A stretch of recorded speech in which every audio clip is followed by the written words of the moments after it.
Welcome to While We Were Distracted, the podcast where we explore topics that often get overshadowed in the rush of daily life. All right, everyone ready to dive in? Today we're tackling NATO. NATO. Yeah, but not just the headlines and the controversies. Oh, no. We're going deeper. Much deeper. So, North Atlantic Treaty Organization, right? What's it actually all about? What's its purpose? Uh-huh. And here's the big question. The big one. Are its Cold War roots actually making global security more complicated today?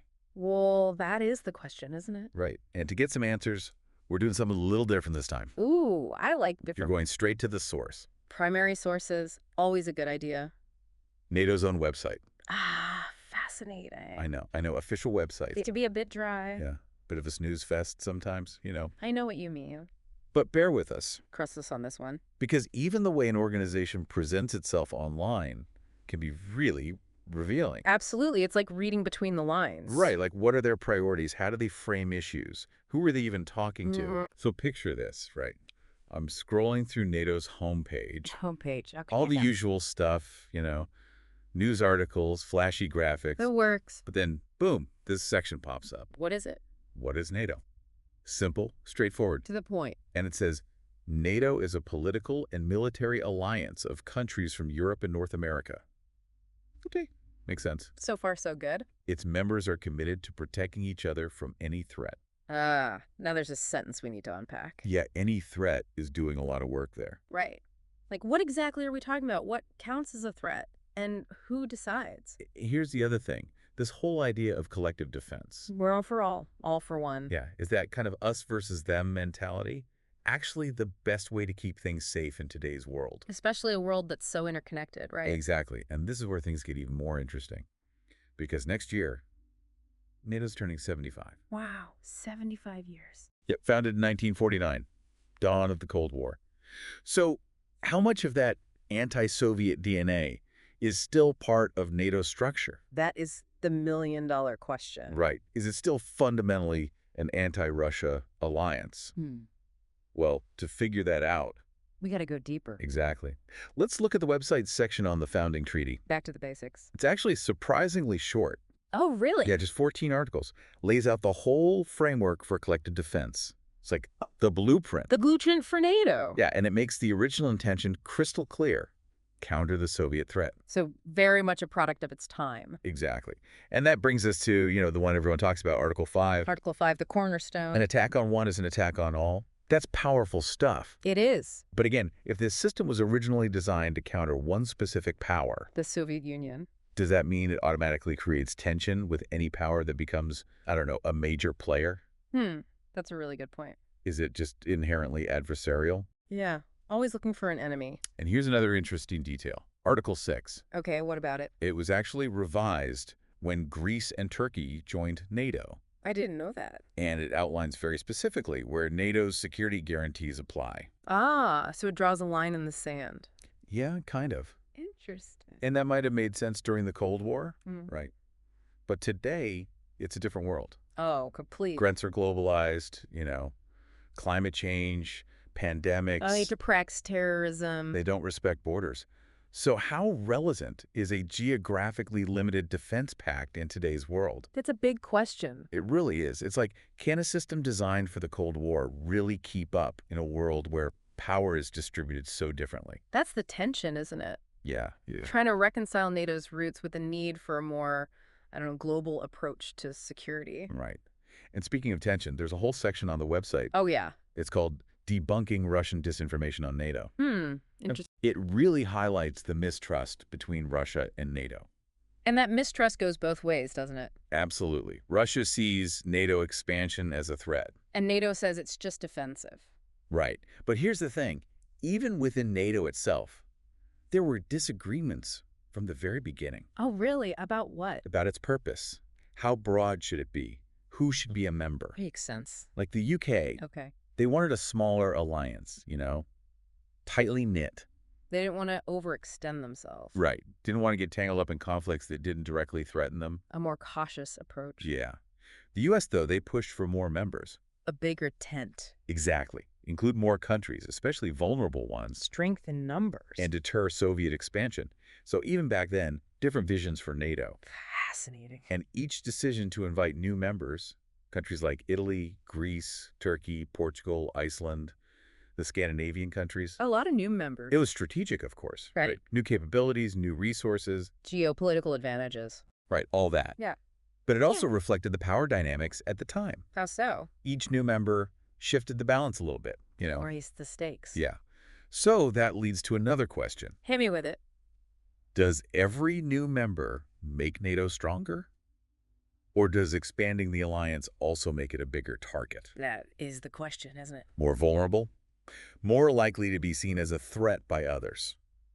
We're going to keep unpacking all of this right after the break. It's a tough one, right? Because on one hand, Yeah. you could argue that NATO's collective defense is, well, More important than ever. yeah, especially with all the new threats and these, Assertive powers, Exactly. right? Like the website really emphasizes that. Deterrence, defense, projecting stability. I'm talking about all these Different operations. in the world. Yeah, from the Balkans to Afghanistan. Including terrorism. But there's always another side to the story. Of course there is. And some people say that expanding NATO's activities Going beyond that original area. is actually making things less stable. Causing more divisions. Yeah, and they point to NATO expanding eastward, Especially including those former Soviet republics. which, let's be honest, Russia sees as a provocation. A direct threat. Yeah, and it creates this security dilemma. Right. One side builds up its defenses, The other side feels threatened, and they do the same. leading to more mistrust. More potential for conflict. And you can't talk about this without mentioning Ukraine, Right. That's the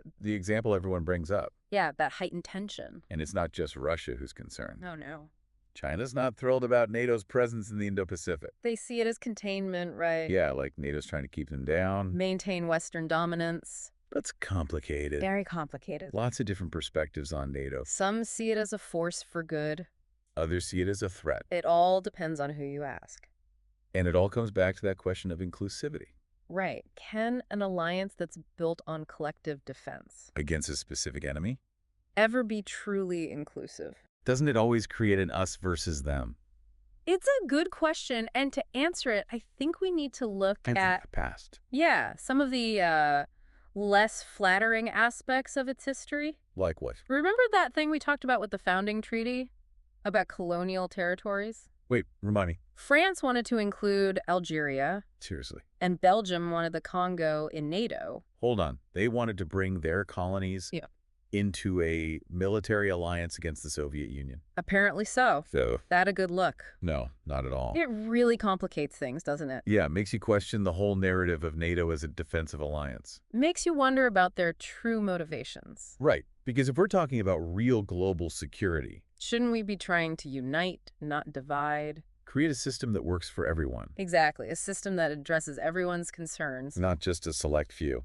And that brings us back to our main question. Can NATO be that system? Can it evolve? Or is it just too rooted in that Cold War mentality? Always looking for an enemy. Yeah, and if we're being honest, A purely defensive alliance. doesn't really fit with the world today. Not with the challenges we're facing. Climate change, pandemics, Cyber attacks, terrorism. those aren't things you can solve with military force. No, they require a global response. Cooperation, not competition. Working together. So what would a truly inclusive global security system look like?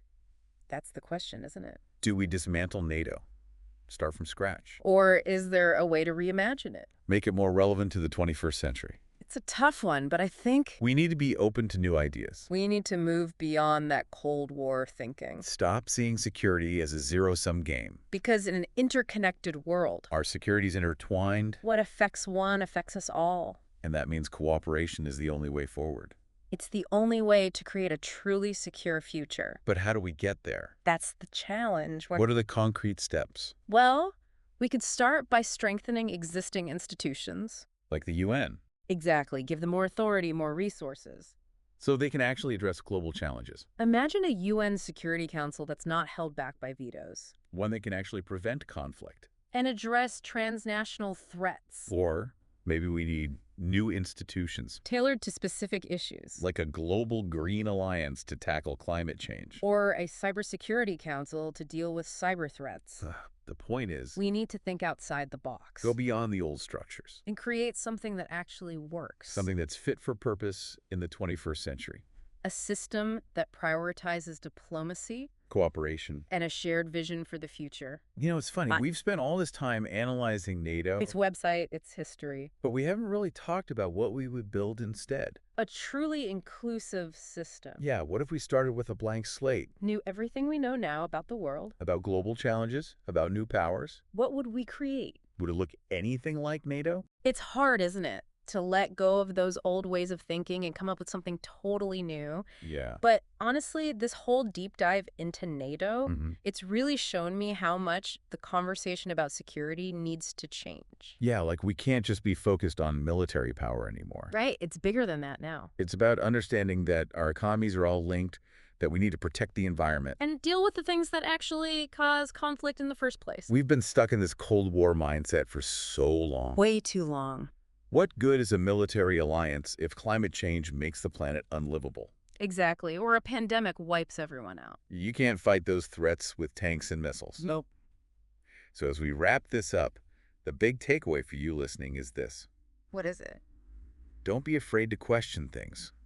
Don't just accept the way things are. Yeah, challenge the status quo. Think for yourself. Look beyond the headlines, the political spin. What are the real issues? Think about how everything is connected. How we can solve problems together. Because real security, It's not about building walls. or drawing lines on a map, It's about building bridges. creating trust. Understanding that we're all in this together. So we'll leave you with one last thought.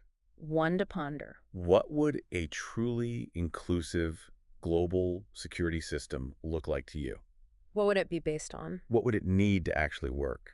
Keep that question in mind because The future depends on it. it depends on our imagination. Our willingness to break free from the past. To move beyond those old divisions and create a world that's safe for everyone. Thanks for joining us on this deep dive, everyone. It's been a pleasure. Until next time, keep exploring, Keep questioning. and keep diving deep. Don't forget to like and subscribe for the next episode on While We Were Distracted.